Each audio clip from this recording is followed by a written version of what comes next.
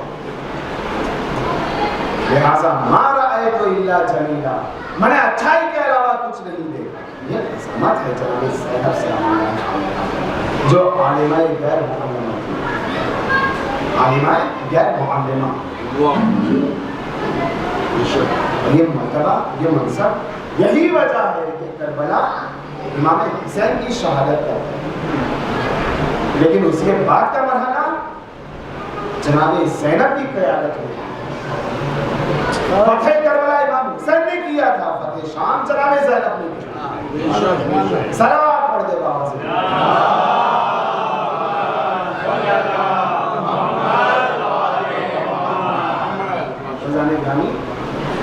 یہ اصحاب و انصار غیر معمولی اہمیت کے حامل.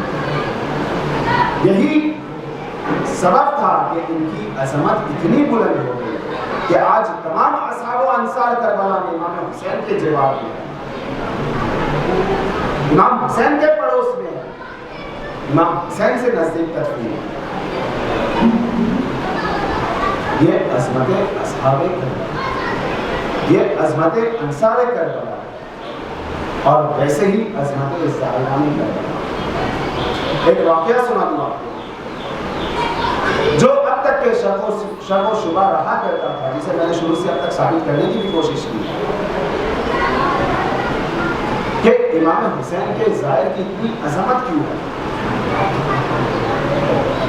غور کیجیے گا, ایک نقطے تک پہنچانا چاہتا ہوں. کیوں اتنی عظمت, کیوں اتنی اہمیت؟ عام طور پر مسلمان اپنی ساری زندگی گزار دیتا ہے, نماز پڑھ لے, روزہ رکھ لے, حج کر لے, زکات دے دے, خمس نکالے, صدقہ دے, تاکہ اسے جنت مل جائے.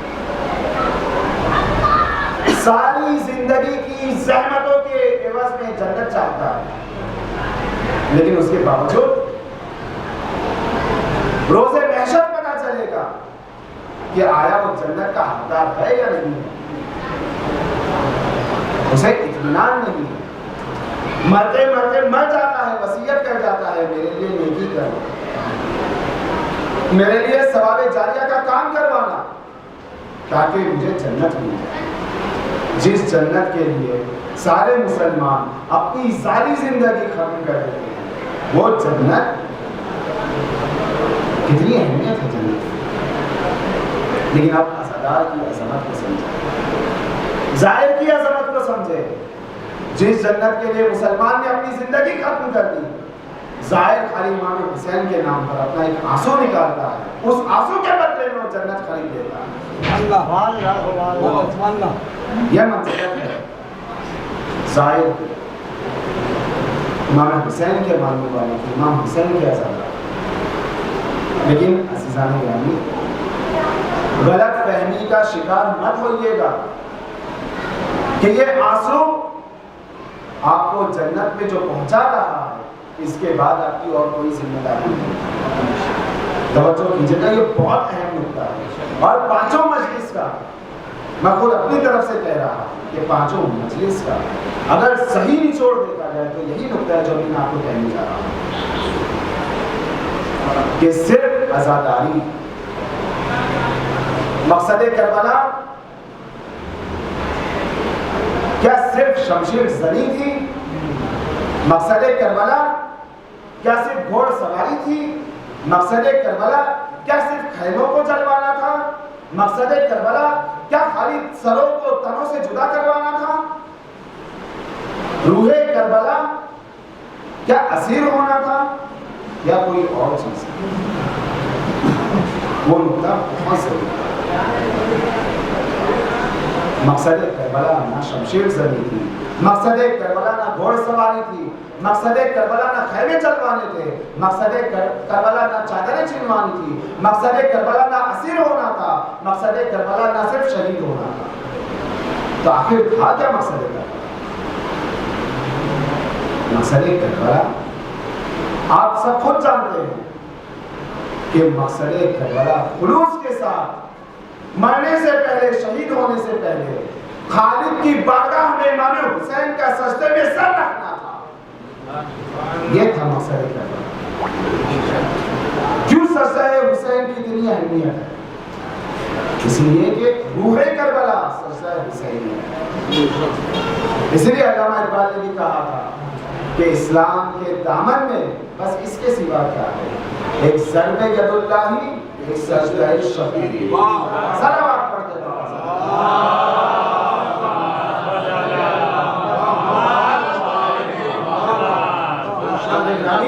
اس مقصد کو، اس مطلب کو کبھی فراموش نہ کیجیے گا. اس کے بدلے میں آپ کو جو عزت ملے گی، آپ کو جو اہمیت ملے گی، اس کی طرف بھی اشارہ کریں. اگر خلوص کے ساتھ بارگاہ الہی میں سر کو ٹیکا جاتا ہے تو اللہ اس کے بدلے میں آپ کو بلند لگتا ہے. یہی وجہ ہے کہ خلوص کے ساتھ امام حسین نے اپنے آپ کو خالق کی بارگاہ میں جھکا دیا. بدلے میں اللہ نے بھی وعدہ کر لیا، اے حسین تو خلوص سے میرے سامنے جھکا ہے، میں ساری دنیا کو تیرے سامنے جھکا دوں گا. صلوات پڑھ دے بابا.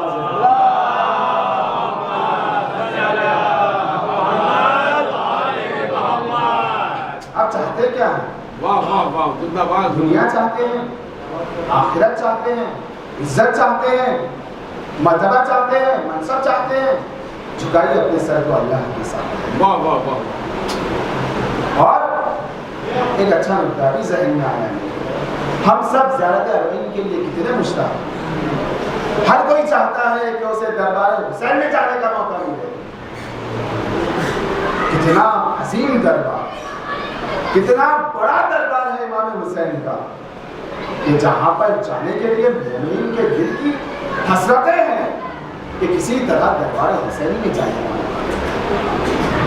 توجہ دیجیے.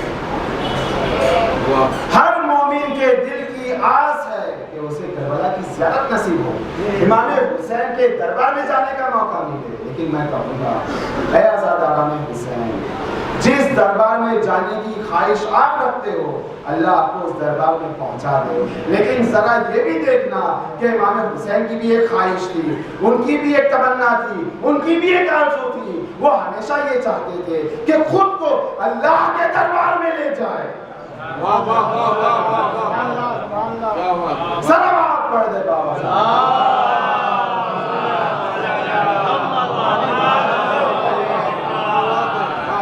جس دربار میں جانے کی ہماری خواہش ہے وہ ایک دربار، لیکن خود میرے مولا میرے آقا کی جس دربار میں جانے کی خواہش ہے تو ہمیں کم سے کم مولا حسین کی خواہش کے مطابق خود کو اللہ کے دربار میں لے جانا. ہمیں بھی نمازیں پڑھنی ہوگی، ہمیں بھی اطاعت خدا کرنی. اگر ہم صرف بدن کربلا کو لے لیں، روح کربلا کو چھوڑ دیں تو کربلا کربلا نہیں، جسم اور روح سے مل کر کربلا نہیں. بدن کربلا یہ ظاہری عزاداری کہ جو ان کے اوپر سوگ کی صورت میں منائی جاتی ہے، لیکن روح کربلا وہ عبادت حسین ہے، وہ اطاعت حسین ہے جو انہوں نے ہمیں درس دیا ہے. ایک سوال کا سوال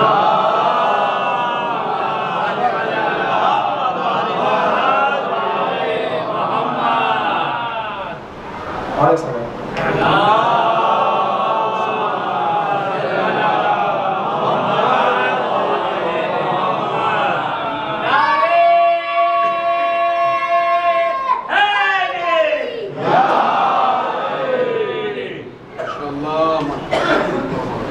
ایک بدن کربلا، جسد کربلا اور ایک روح کربلا. ہم زندہ کربلا چاہتے ہیں.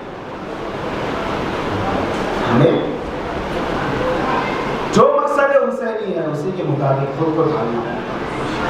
پھر یہ سوال اٹھتا ہے کہ کربلا کی اتنی اہمیت، اتنی عظمت آخر کیسے ممکن ہے کہ خداوند عالم اتنی بڑی اجرت، اتنا بڑا صلہ دے، اتنی بڑی جزا دے، اتنا بڑا انعام دے؟ کیسے ممکن ہے؟ علامہ حملی کا واقعہ آپ سے نقل کروں، بہت عمدہ واقعہ ہے. ایک مرتبہ علامہ حملی، ان کی بھی عادت تھی ہر شب جمعہ خود زیارت کربلا کے لیے جایا کرتے. جب زیارت کربلا کے لیے جا رہے تھے راستے میں ایک شخص ان سے مل گیا. آپس میں گفتگو ہونے لگی، خوب باتیں ہوئی. باتوں سے علامہ ہندی کو یہ اندازہ ہو گیا کہ یہ شخص معمولی شخص نہیں ہے بلکہ پڑھا لکھا آدمی ہے. لہٰذا ان کے ذہن میں خیال آیا کہ جو چیزیں میری حل نہیں ہے، جو مسائل، جو احکام مجھے پتا نہیں ہے، میں ان سے پوچھ لیتا ہوں. انہوں نے وہ مسائل بھی پوچھنا شروع کیے اور اس شخص نے ان کو ہر بات کا جواب دیا. علامہ ہندی کی حیرت، حیران ہے. کون ہے؟ اب ایک اور مسئلہ ان کے ذہن میں آیا. سوال یہ تھا کہ آخر مومن کے آنکھ سے، عزادار کی آنکھ سے بہنے والے، نکلنے والے ایک آنسو کی اتنی اہمیت کیوں ہے کہ اس کے بدلے میں اس کو جنت مل جاتی ہے؟ یہ سوال علامہ ہندی کے بھی ذہن میں تھا. یہ سوال اس شخص سے کیا؟ اس شخص نے کہا کہ اس میں مشکل کیا ہے؟ یہ تو ممکن ہے. اس طرح انعام دیا جا سکتا ہے، وہ تو خدا کی قدرت ہے، جو چاہے وہ دے دے. لیکن پھر بھی میں تمہیں ایک مثال دیتا ہوں. کیا تم نے وہ داستان نہیں سنی ہے کہ ایک بادشاہ جنگل میں جاتا ہے، جنگل میں جانے کے بعد بھٹک جاتا ہے. بھٹکنے کی صورت میں اس کے پاس جو بھی نام و نفع تھا وہ سب ختم ہو جاتا ہے. بھٹکتے بھٹکتے اسے دور سے جھوپڑی نظر آتی ہے، ایک خیمہ نظر آتا ہے. خیمے کے پاس آتا ہے، آنے کے بعد کہتا ہے کہ دیکھو میں بھوکا ہوں، میں پیاسا ہوں، میرے کھانے کا کچھ انتظام کرو، میرے پینے کا کچھ انتظام کرو. ایک جوان لڑکا تھا، اپنی ماں کے پاس آیا، آگے کہنے لگا کہ ایک آدمی آیا ہے، وہ بھوکا ہے، پیاسا ہے، بھٹکا ہوا ہے، ہمیں اس کی مدد کرنی چاہیے. اس کی بوڑھی ماں کہتی ہے کہ چلو میں اس سے بات کرتی ہوں. باہر آتی ہے، آنے کے بعد کہتی ہے کہ سنو، ہمارے پاس کھانے پینے کے لیے کوئی بھی چیز نہیں ہے سوائے ایک بکری کے کہ جس کے دودھ کو ہم پیتے ہیں، لیکن تم پریشان ہو، لہٰذا ہم تمہارے لیے اس بکری کو ذبح کر دیں گے. اس بکری کو ذبح کیا اس شخص کے سامنے کہ جو بادشاہ تھا، پیش کر دیا. بادشاہ نے کھانا کھایا، اس کی جان پہ جان آئی. جانے سے پہلے اس بڑھیا سے اور اس جوان لڑکے سے کہا کہ دیکھو میں نے تمہیں ابھی تک نہیں بتایا کہ میں یہاں مملکت کا بادشاہ ہوں، لیکن اب تمہیں بتاتا ہوں کہ میں بادشاہ ہوں. اگر تمہیں کوئی بھی پریشانی ہو، کوئی بھی مصیبت آ گئی تو تم مجھ سے مدد مانگنے ضرور آؤ. یہ بڑھیا، یہ جوان، ان کا پورا سہارا وہی بکری ہوا کرتی تھی. اور جب وہ بکری چلی گئی تو یہ پریشان حال ہونے لگا. ایک وقت آیا کہ یہ پلٹ کر، ایک وقت آیا کہ یہ دونوں پوچھتے پوچھتے بادشاہ کے پاس پہنچ گئے. جب بادشاہ کے پاس پہنچے ہیں تو جانے کے بعد کہتے ہیں کہ اے بادشاہ، آپ نے کہا تھا جب بھی تم پر کوئی مصیبت ہو، مشکل ہو تو میرے پاس آ جانا. ہم نے جب سے اپنی وہ بکری قربان کر دی تب سے ہم بھوکے پیاسے ہیں، لہٰذا آپ ہماری مدد کیجیے. بادشاہ نے اپنے سارے درباریوں کو جمع کیا. جمع کرنے کے بعد پورا واقعہ سنا کہ یہ میرے ہمدرد ہے، میرے محسن ہے، انہوں نے میری مدد کی تھی، لہٰذا آج یہ پریشان حال ہے، میں ان کی مدد کرنا چاہتا ہوں. بتاؤ میں ان کی کیا مدد کروں. ہر شخص درباری اپنے اپنے اعتبار سے، کسی نے کہا کہ ان کو 100 اشرفی دے دیجیے، کسی نے کہا کہ ان کو 1000 دے دیجیے، کسی نے کہا کہ ان کو یہیں پر رکھ لیجیے، کسی نے کہا ان کو ایک عالیشان بنگلہ بنا کے دے دیجیے، ایک محل بنا کر دے دیجیے اور اس میں ان کے کھانے پینے کا انتظام کریں. بادشاہ سنتا رہا لیکن کہا کہ نہیں، یہ بھی کم. پھر لوگ پڑھتے رہے، کہتے رہے کہ ان کے لیے یہ انتظام کر دے، وہ انتظام کر دے. بادشاہ کہا کہ نہیں، تم نے انصاف نہیں کیا. اب بادشاہ خود کہتا ہے کہ کیوں سنو، جب میں پریشان حال تھا ان کے پاس ان کا کل سرمایہ، ان کی کل مملکت، ان کی جتنی چیزیں تھیں انہوں نے میرے لیے قربان کر دی تھی.